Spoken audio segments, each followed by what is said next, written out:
So where are we in this process in terms of transparency rules? The first one that went into place was January 1st of 2021 on hospitals. Texas 2036 has been tracking compliance on this. We've also been visualizing the extent of price variation that you've seen about. We have an online tool, pricetransparency.texas2036.org. We finally went public with it on Tuesday.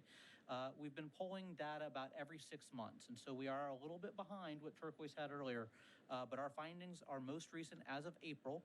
They were absolutely correct that it takes a while to go through and actually get to the point where we feel qualified to make these findings. For us, it takes a few months before we're able to come to you and say this with surety. What we're seeing is about 31% of hospitals as of April were mostly compliant. I say mostly compliant. That doesn't mean that we found any deficiencies in them. It's the highest thing that we found. We're unable to make a full compliance assessment on this because one of the key things that hospitals have to do is release their real prices for all of their services that they offer. We don't have a list of all the services that they offer to compare against, so we don't know if they're strategically leaving certain services out, and we do not feel comfortable saying so without having that ability. But mostly compliant is the highest rate we give, 31% are there. 65% of hospitals had data files at all that we could access. So you can see the difference there. Some hospitals had files that were available to access, but were obviously incomplete in one way or another. One of the most common ways it was incomplete is that they only had their charge master prices. We've heard those charge master prices being the ones that are, the made up prices that nobody pays, like similar to a hotel rack rate. You look at the back of the door, it's $1,000 a room, nobody's paying that. That's the charge master.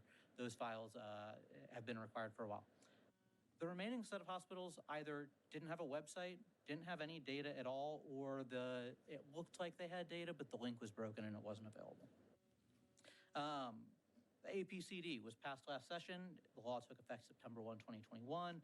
We're going to have to start collecting data on that soon. Then we get to the insurer data. Just last month, July 1, the insurer transparency effects took effect. This means that almost all insurers and employers had to release these massive files that show prices not only for hospitals, but for all of the providers that they negotiate with, as well as their out-of-network contracted files. I can play around with the hospital files a little bit and learn something from them. These insurer files are massive. They're going to take months at best before we get useful information out of them. Those guys at Turquoise Health are not lying. The files are complex. Positively, what we are seeing, I have been able to find those files for most of the big players on the insurer side. It looks like transparency is working there and those files are being made available, but it is going to take a while before we get useful information from there. The interesting thing, the really important thing that some of you people have been asking about is January 1, 2023, stage 2 of the insurer. Insurers are going to have to start making available consumer-friendly self-service tools on the internet.